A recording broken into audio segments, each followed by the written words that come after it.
Hello everyone, I am Rick. We're here at Tulip Lane out by Bayfield, Ontario, and today we're going to feed our Highland cows. Cows are kept outside for the whole winter, and they have a big wall to hide behind when the snow and wind comes, but otherwise their long hair and their warm undercoat is plenty to keep them warm. With the wall and the bedding, that keeps them quite content most of the winter here, as we rarely have days under -10. Maybe 10 to 15 days a year are under -10 Celsius, and the rest they're actually quite content. And they'd rather be a bit cooler than, of course, in the summer when it's +20 or 30 here. So we are going to jump on this tractor behind me. We just finished feeding steers, and we are going to grab some bales and bring them out for these cows. So like I said, last time we feed the steers in the barn, and we feed the cows outside. There's 26 steers. And I believe right now we have about 14 cows outside, which would put us pretty close to 40 animals total.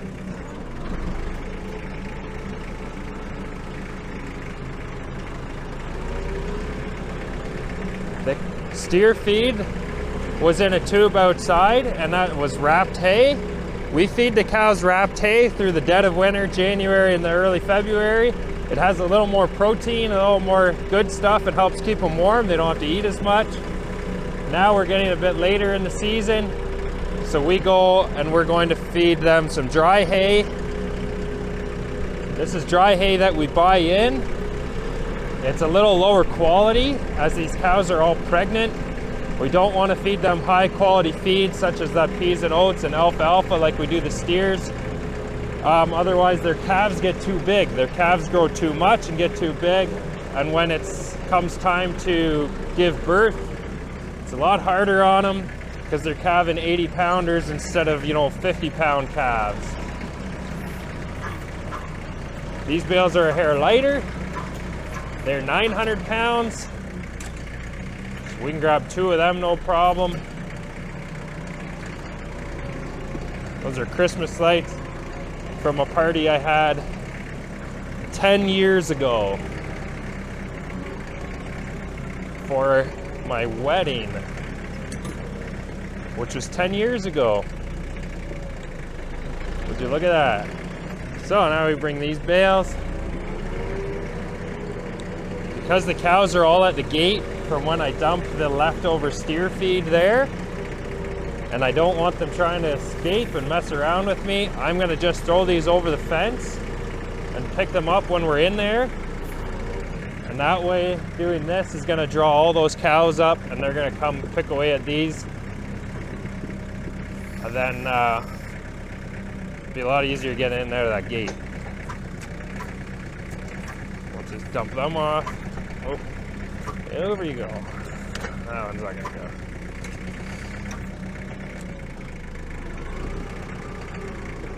Now as we turn, you can see all these guys are starting to come up. I don't mess around with those bales. Hopefully that distracts these other guys. It has not worked that well.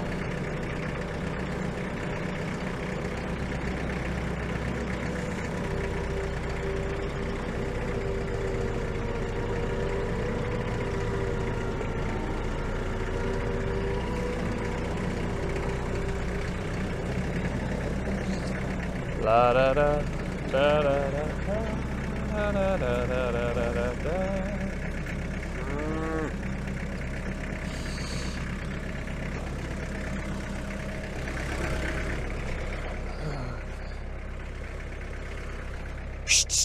Go on, girls. Go on, girls. Hup, hup, hup. Go on, girls.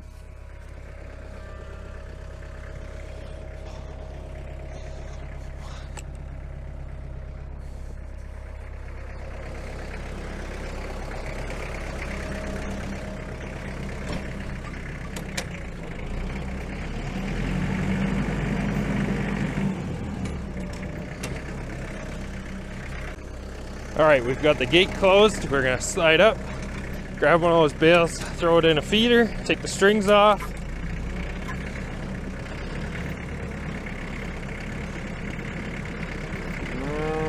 So these are all registered Highland cattle except for one little brown one that's in front of us there.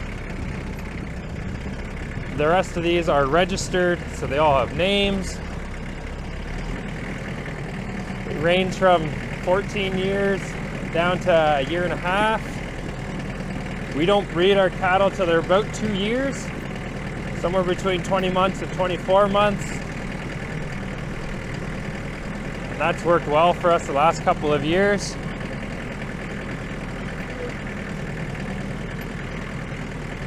We AI all of these cows, artificial insemination, instead of owning a bull. That's worked well for us. And now we've just finished preg checking everybody last week, and we have 10 out of 14 are bred. 3 are going to go to the butcher, and 1 is going to stay and eat for free because she's only 3 or 4 years old. So we're going to give her another chance. But the other ones have had all their chances. They normally get 3 chances. Some will only get 2 chances to get bred. But if they don't catch, then they go to the butcher and they get put into ground beef, pepperettes, summer sausage, and we do keep the steaks, the ribeyes, and the tenderloins, and the New York strips off of them. As just because they're older doesn't mean they're tougher. These Highlands can hold things pretty well. They taste just fine.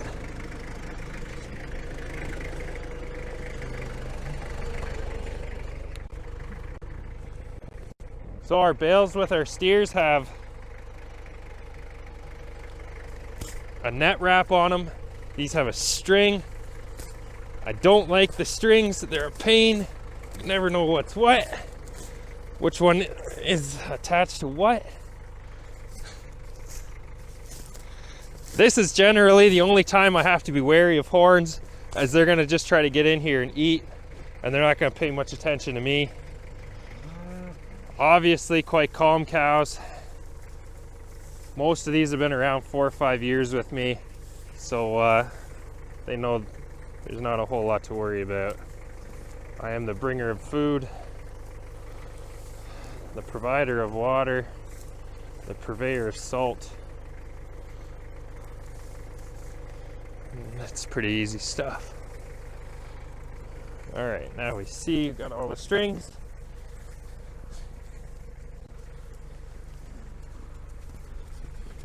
Easy, girls.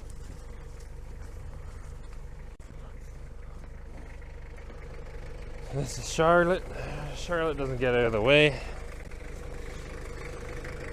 All right.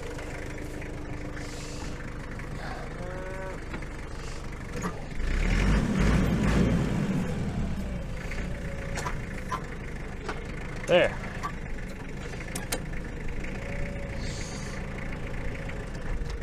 Put the tractor in gear and we'll go. We're gonna grab that other one. You can see the big wall there. That's built in those are portable panels that flip up, and that can be used as shade in the summertime in this field.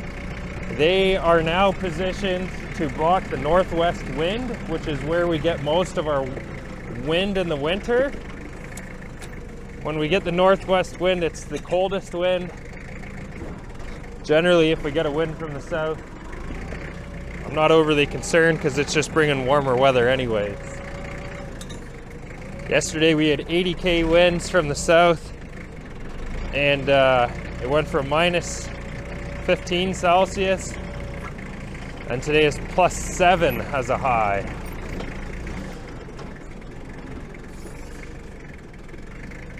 We feed these in tombstone feeders. That just prevents them from rolling around. I know some guys bale graze. There's a lot of waste. They say it isn't waste because it feeds your soil. I would sure rather it go through a cow. Oh, I'm getting a lot of dust. I would sure rather have it go through a cow and then go on the ground. It's a bad idea. Then just go directly on the ground. Easy. But everybody does everything different. That's just fine. Pick these strings off.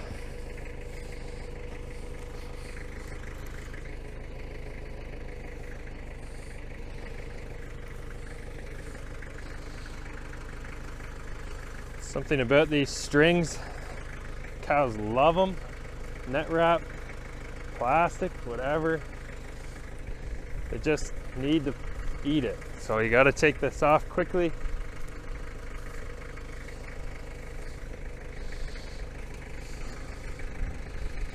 Because they're not God's smartest creatures.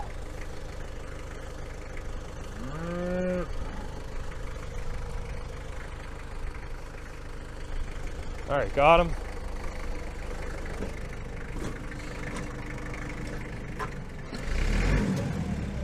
Same cow's got her head in there again. Oops. Hopefully no one's got their head in there now. Slide around the side. Look out, Heather. So of course these all named. Same thing, letter. Use the letter of whatever year. So 2 years ago was H, and then we missed I because an I looks like a number 1 with the tattoos we give them.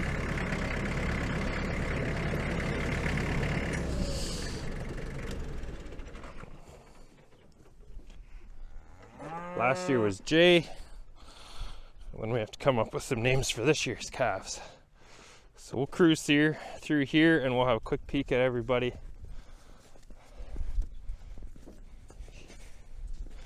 So this black one is UL's. She is 12 years old, I think, and has not got bred the last couple of years. So she's been freeloader. So she is going to the butcher in 2 weeks. And then there's Hickory, who is a yearling, and then Heather over here, who's also a yearling. These are from my old bull Callan, and we're looking forward to breeding them. This is the cow that decided not to get bred this year, so she's going to freeload for a year and hopefully get bred this summer, this fall. Then you have Charlotte, and she's bred. And then you have Wonder, who is another old cow, but she is not bred. So she will be going to the butcher as well this year. This is, of course, our nice wall we got made.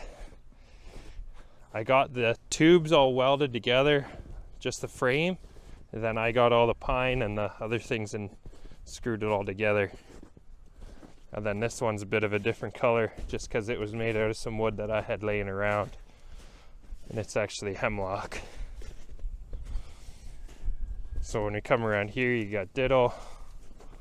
And then there's a Topia, Carmela, and Gamay. And these cows are all bred. So we're looking forward to some calves in May. We'll come around and we'll show you what these bales are. There's a lot of Timothy in here, which is a grass that has a head like this. And yeah, it's got nice leaves on it. It's just nice Timothy hay. It's not moldy or anything. It's nice dry hay. And the cows seem to like it just fine. Don't run me over, please.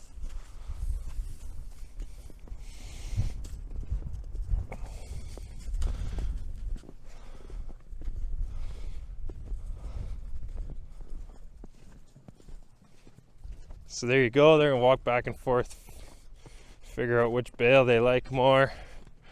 Here's our little loader parked there, and we'll come over and look at our mineral, make sure they got mineral and water, and that will be that.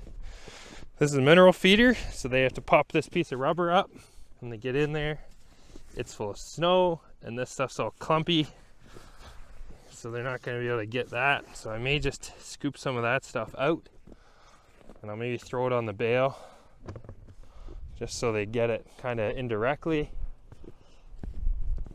And then over here we've got their water trough, which I fill with 1,000 liters every day. This is all from when I owned a bull still.